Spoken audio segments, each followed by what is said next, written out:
একটা পত্র দিয়েছি। আমরা আশা করছি এটা জবাবের অপেক্ষায় আছি এবং আমরা আমন্ত্রণের অপেক্ষায় আছি। তো জবাব এবং আমন্ত্রণ পেলে আমরা ইনশাল্লাহ অ্যাজ এ গ্রুপ আমাদের যে নেগোসিয়েশন টিম আছে আমরা সকলে একত্রে মিলে যাবো ইনশাল্লাহ। সময় তো কম, 1 আগস্ট মানে এখন জবাব পাননি। সেটা আমাদের জন্য যেরকম প্রয়োজন যুক্তরাষ্ট্রের জন্যও প্রয়োজন। সো যুক্তরাষ্ট্র এবং আমরা এই বিষয়ে আমাদের কর্মকাণ্ড কোনো স্থবিরতা নেই, আমাদের কর্মকাণ্ড যথেষ্ট গতিশীলতার সাথে আগাচ্ছে এবং আমরা আমাদের অবস্থানগুলোকে মানে সঠিকভাবে তুলে ধরেছি। সক্ষমতার ভিত্তিতে আমাদের যা করণীয় সেই তুলে ধরার পরিপ্রেক্ষিতে আমরা এখন আমাদের ওনাদের থেকে যেটা বলেছে আমন্ত্রণের অপেক্ষায় আছে, আমন্ত্রণ পেলেই চলে যাবো।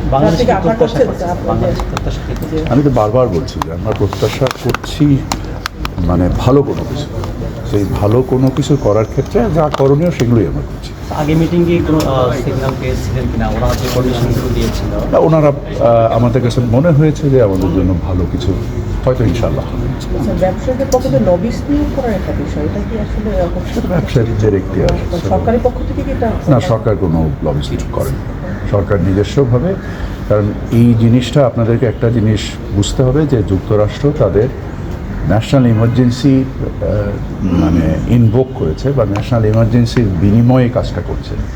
এখানে যে মানে কাঠামোর উপরে ঘটনাটা ঘটছে, এই কাঠামোতে লবিস্টদের করার কোনো কিছু আছে কিনা আমি ঠিক জানি না। কারণ আমাদের বিভিন্ন বিষয়ে পরিবর্তন আনতে হবে।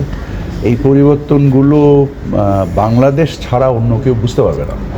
এই পরিবর্তনগুলো আন্তঃমন্ত্রণালয় সংশ্লিষ্ট অনেক ধরনের মানে আইনি প্রক্রিয়া আছে, যেই আইনি প্রক্রিয়াগুলো একজন লবিস্টের পক্ষে বোঝা সম্ভব না বলে আমার ধারণা।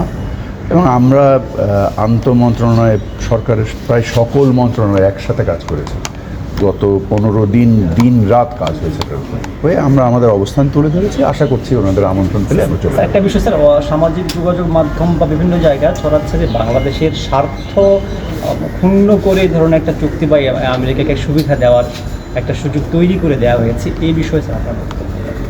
আমার এই বিষয়ে কোনো বক্তব্য নেই। আমরা আপনার মতো তো আমিও একজন বাংলাদেশি, বাংলাদেশের স্বার্থ ক্ষুণ্ণ করে আমরা কেন কাজ করব? এটা একটা সম্পূর্ণ অবান্তর প্রশ্ন।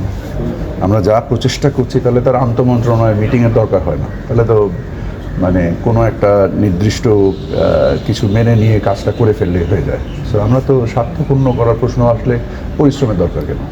স্যার একটু কাইন্ডলি একটা প্রশ্ন করতে চাচ্ছি। এবং সামাজিক যোগাযোগ মাধ্যমের প্রশ্নের ভিত্তিতে মানে মেইন স্ট্রিম মিডিয়ার প্রশ্ন করবে, এটা তো আমার কাছে খুব রিয়েলিস্টিক মনে হচ্ছে না। স্যার একটু কাইন্ডলি আজকে তো 24 তারিখ, আপনি চিঠিয়ে দিয়েছেন তাদেরকে, 1 তারিখ আর আছে 6-7 দিন। আপনার মতো আমি তো আপনার মতো একই বিষয়েই মানে উৎসুক এবং আগ্রহী। সো আপনি যতটুকু আগ্রহী আমি ততটুকুই আগ্রহী। বাণিজ্য উপদেষ্টাকে আশা করছেন যে এর আগে শিডিউল পেয়ে যেতে পারবেন? আমরা একটা অনলাইন মিটিং হয়তো বা শিডিউল পাচ্ছি আজকালকের ভিতরে। সো অনলাইন মিটিংটা করার পরে আমাদের মানে আমাদের গতিশীলভাবে এই জিনিসটা আগাচ্ছে বলেই তারা অলরেডি একটা অনলাইন মিটিং আমাদেরকে দিয়েছে চিঠির উপরে ভিত্তি করে। এবং এই অনলাইন মিটিংয়ের পরিপ্রেক্ষিতে আমরা আমাদের পরবর্তী কর্মকাণ্ড নিশ্চিত। স্যার কোনো কারণে যদি অনলাইন মিটিং কবে হবে স্যার? সম্ভবত কালকে। স্যার কোনো কারণে যদি 1 তারিখের শিডিউলটা এর আগে শিডিউল না পাওয়া যায়, পরবর্তী 1 তারিখের পর আলোচনা হবে, পরবর্তীতে আলোচনা করা যায়, অবশ্যই হবে, ইনশাআল্লাহ হবে। Thank you.